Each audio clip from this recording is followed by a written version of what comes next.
Hello guys, welcome back to my channel. कैसे हैं आप लोग गाइज? ये देखिए मैं बैठी हूँ गाड़ी में। वैसे तो हम कहीं पर घूमने जा रहे हैं, सामान भी रखा हुआ है, बेटी भी उसी हिसाब से रेडी हो रखी है और हस्बैंड भी। बट मुझे बीच में थोड़ा सा और काम था जो मोस्टली लेडीज़ लोगों को होता ही है, यानी आईब्रो थ्रेडिंग करवाना। मैंने बोला मुझे थ्रेडिंग करवानी है, तो हस्बैंड ने बोला ठीक है, मुझे भी बैंक में कुछ काम है, मैं आपको ब्यूटी पार्लर में छोड़ दूँगा, देन आप अपना काम करा लेना, फिर हम लोग चलेंगे घूमने के लिए, क्योंकि हम लोग कहीं घूमने जा रहे थे, यानी हस्बैंड को सरप्राइज़ दे रहे थे। तो उन्होंने मुझे यहाँ पर ड्रॉप कर दिया था। ये देखो नाली ब्यूटी, आप देख रहे होंगे यहाँ पर, ये सैलून भी है, ब्यूटी पार्लर भी है, स्पा भी है, इसमें सब कुछ होता है जो भी था। तो हम लोग जा रहे हैं, मैं अपनी बेटी को लेकर जा रही थी क्योंकि हस्बैंड जा चुके थे बैंक में। और ये देखिए जब मैं वहाँ पर गई हूँ तो मैं आपको पूरा, मैंने छोटा सा वीडियो बनाने की कोशिश की थी। तो इस तरीके से वहाँ पर पूरा रिसेप्शन वगैरह बना हुआ था। सर्विस के लिए काफ़ी लड़के लोग थे, लड़कियाँ लोग थी, और इस तरीके से उसमें कुछ आइटम्स भी लगा हुआ था। अगर आपको कुछ लेना है लाइक नेकलेस, ईयरिंग, ब्रेसलेट, कुछ भी आपको लेना है तो। और उधर चल रहा था पेडिक्योर, मैनिक्योर। और फिर मुझे आईब्रो इधर बनवाना था जाकर। ये लेबनीज़ ब्यूटी पार्लर था, मुझे नहीं पता था ये इतना महंगा था। ये देखो मुझे ये अच्छे लग रहे थे, बट मैं इनका प्राइस तक भी नहीं पूछी थी, क्योंकि ये तो मेरी आईब्रो बना के इन्होंने मुझे मतलब ऑलमोस्ट बेहोश ही कर दिया था।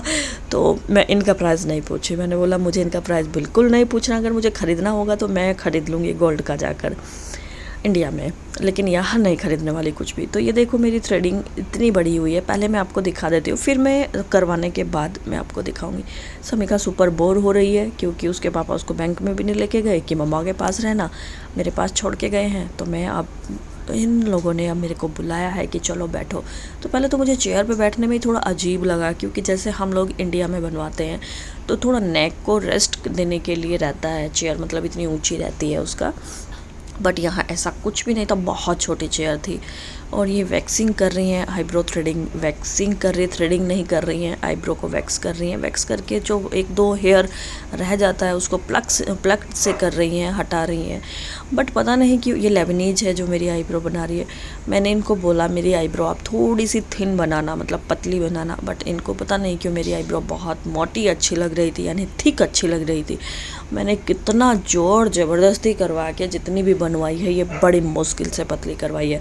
वरना ये बोल रही है नहीं आपकी यही अच्छी है, ये बहुत अच्छी लग रही है। मुझे इस चीज़ पे जिद आ गई कि नहीं, मुझे एक एक मतलब लाइन और हटवानी है हेयर की।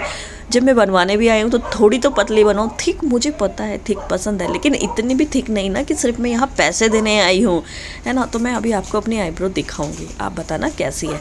बट मेरी इससे भी ज़्यादा थिक छोड़ी थी उन्होंने, इतना ज़्यादा कैप्चर मैं वीडियो में नहीं कर पाई हूँ, इससे भी ज़्यादा। तो मुझे गुस्सा ही आ गया, मैंने कहा यार ये आईब्रो बना रही है कि क्या कर रही है, मतलब मेरा डिसीजन होना चाहिए ना, मैं आईब्रो कैसे बनाऊँ कैसे ना बनाऊँ। ये सिर्फ 2 हेयर हटा के बोल दिया कि आपकी आईब्रो इज़ परफेक्ट। मेरी आईब्रो परफेक्ट नहीं हुई थी। मैंने ज़ोर ज़बरदस्ती करके जैसे कैसे अपनी आईब्रो बनवाई, और यहाँ से मैंने पीछा छुड़ाया और भागी मैं यहाँ से। लेकिन उसके बाद जब मैंने बिल पूछा तो मेरी तो हालत ख़राब हो गई। इन्होंने इतना ज़्यादा बिल बताया, मैं आपको करेंसी में बता देती हूँ। इन्होंने 15 से 17 डॉलर बताया, यहाँ अफ्रीकन में 2 लाख बताया, और इंडियन करेंसी में 2000 रुपीज़ बताया। अब बताओ ये आपको सस्ता लग रहा है? मुझे तो ये बहुत महंगा लग रहा था। फाइनली मैं बनवा के जा रही हूँ अब अपने हस्बैंड के पास, क्योंकि मेरे हस्बैंड वेट कर रहे हैं बैंक का अपना काम करने के बाद। मेरा ये व्लॉग कैसा लगा आपको भी महंगा लगा, या आपको लग रहा है कि नहीं वहाँ के अकॉर्डिंग ठीक है? बट मुझे बहुत महंगा लगा। आज का व्लॉग मैं यहीं पर करती हूँ स्टॉप, फिर आती हूँ नेक्स्ट वीडियो में। तब तक के लिए बाय बाय।